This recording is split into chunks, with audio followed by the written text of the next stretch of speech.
আসসালামু আলাইকুম, কাজী home decor চ্যানেলে আপনাদেরকে স্বাগতম। আমাদের খুবই চমৎকার একটি কালেকশন ভিক্টোরিয়া সোফাটি আপনাদেরকে দেখাচ্ছি, পাশাপাশি বার্নিশের কোয়ালিটিটা একটু দেখিয়ে দিই। আলহামদুলিল্লাহ, দেখতে পাচ্ছেন এটা কিন্তু হাতের পালিশ।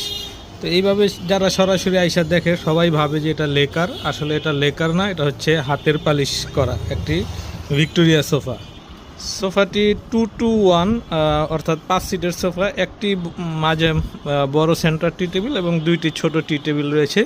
তো চমৎকার এই সোফাটি সম্পূর্ণ চিটাগাং সেগুন কাঠের হাতের লেকার করা পালিশ, মানে হাতের পালিশটা তো চমৎকার যে লেকারের মতোই দেখা যায়। তো এই সোফাটি কেউ যদি আমাদের কাছ থেকে নিতে চান তাহলে এটা একেবারে ফিক্সড প্রাইস পড়বে 57,000 টাকা। চমৎকার এই সোফাটি 57,000 টাকা হলে আমাদের কাছ থেকে নিতে পারবেন। সবার সুস্বাস্থ্য কামনা করছি। আল্লাহ হাফেজ, আসসালামু আলাইকুম।